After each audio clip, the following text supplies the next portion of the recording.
Did you know that a program existed in Nazi Germany prior to the Holocaust that essentially served as practice for the mass killing of Jews during World War II?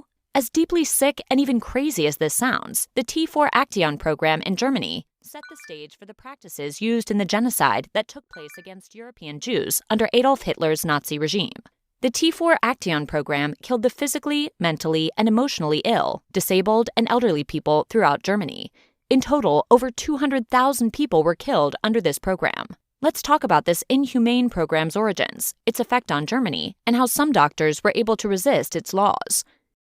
In terms of a closer definition to what the Nazis originally intended, the T4 Action program in Nazi Germany killed members of society who, according to Hitler, were unfit to live. Hitler justified this program by saying that this was a wartime measure that gave mercy to those people whose life wasn't worth living.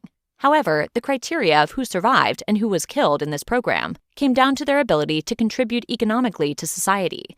If a person required more government assistance than they created by working, they were marked as someone that would be murdered. Essentially, the Nazi government thought that money spent on services for these people could be put to better use rather than wasting it on people who could not contribute financially to the government by working. Even in Nazi Germany, a political regime literally and deliberately defined by its inhumanity to other humans, leaders knew that a program that targeted sick, elderly, and disabled people would not be taken well.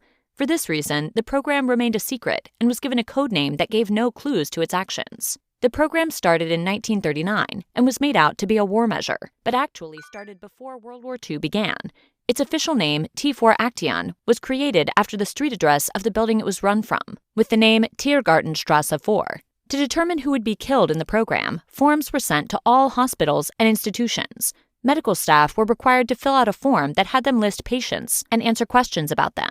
The staff weren't told what the forms were for, and the information asked on the form was brief enough that staff members thought it was for data collection purposes. In reality, a team of 3 doctors working for the government took these forms and decided whether the person was killed or could live. The team did not do patient evaluations or look at medical records to determine the fate of any of these people. Are you wondering how this program was justified and how Hitler convinced doctors to go along with its standards? The T4 program was put into place by the Bavarian health minister shortly after the Nazis came into power. Initially, it applied to severely mentally ill, referred to as psychopathic, and mentally disabled people. Later, it expanded to include all people in mental institutions.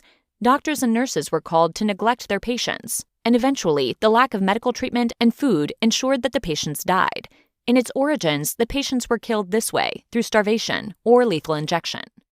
As the program grew, officials decided that it was no longer most effective to kill through starvation or lethal injection. What we see emerge essentially models what happened when the final solution was implemented, which was the 1942 directive to kill all Jews in German territory. Over time, once the government determined that a person was unfit to live, they were transported to one of 6 killing centers, which were Hartheim, Sonnenstein, Grafeneck, Bernburg, Hadamar, and Brandenburg.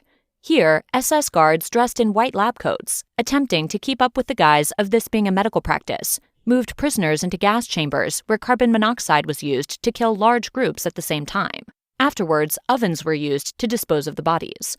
If you know the main facts about the Holocaust, this practice may sound very similar.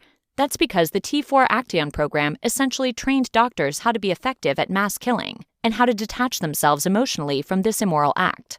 The program officially lasted for 2 years, ending on August 24, 1941.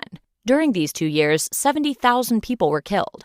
Some doctors resisted this program by refusing to fill out the initial forms sent. Additionally, the Roman Catholic Church was one of the largest organizations that publicly protested T4 Action. Despite officially ending in 1941, the program continued unofficially until the war ended in 1945. As mentioned earlier, it's estimated that over 200,000 people were killed under the official and unofficial T4 Action program. After the official end of the program in 1941, most of the killings were orchestrated by local officials. Let's take a moment